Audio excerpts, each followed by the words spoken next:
Maharashtra today 24 news सत्य परिस्थितीचा सविस्तर आढावा। शेतात रानडुकरांचा हैदोस, शेतकरी भडकले।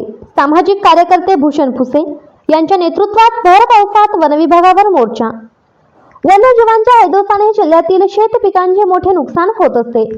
वन्यजीवांना दूर ठेवण्यासाठी शेतकरी नानाविध उपाययोजना अंमलात आणतात, मात्र त्याचा फारसा उपयोग होत नाही।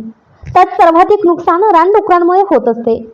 रानडुकरांचा कायमचा बंदोबस्त करा, सोबतच इतर मागण्यांना घेऊन सामाजिक कार्यकर्ते भूषण फुसे यांच्या नेतृत्वात जिल्ह्यातील दाबा कोठारी वन कार्यालयावर भव्य मोर्चा काढण्यात आला।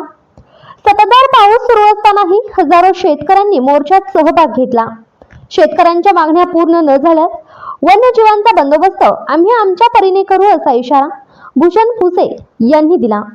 मागण्यांचे निवेदन दाबा वनपरिक्षेत्र अधिकारी यांना देण्यात आले। रानटी डुकरांचा आणि इतर वन्यजीवांचा वन विभागाने बंदोबस्त करावा। सिंचनासाठी खोदलेल्या शेतातील विहिरींना त्वरित विद्युत जोडणी करावी।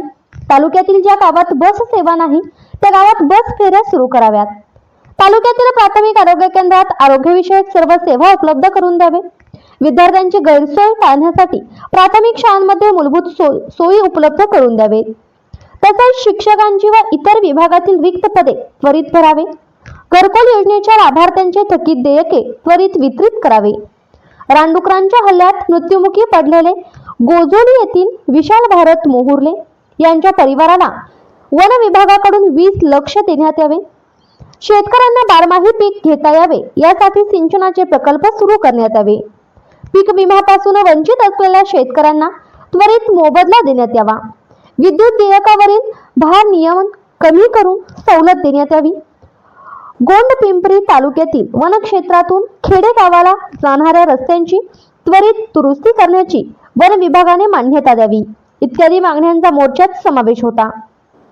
महाराष्ट्र टुडे मराठीसाठी ब्युरो चीफ संतोष झाडे, चंद्रपूर।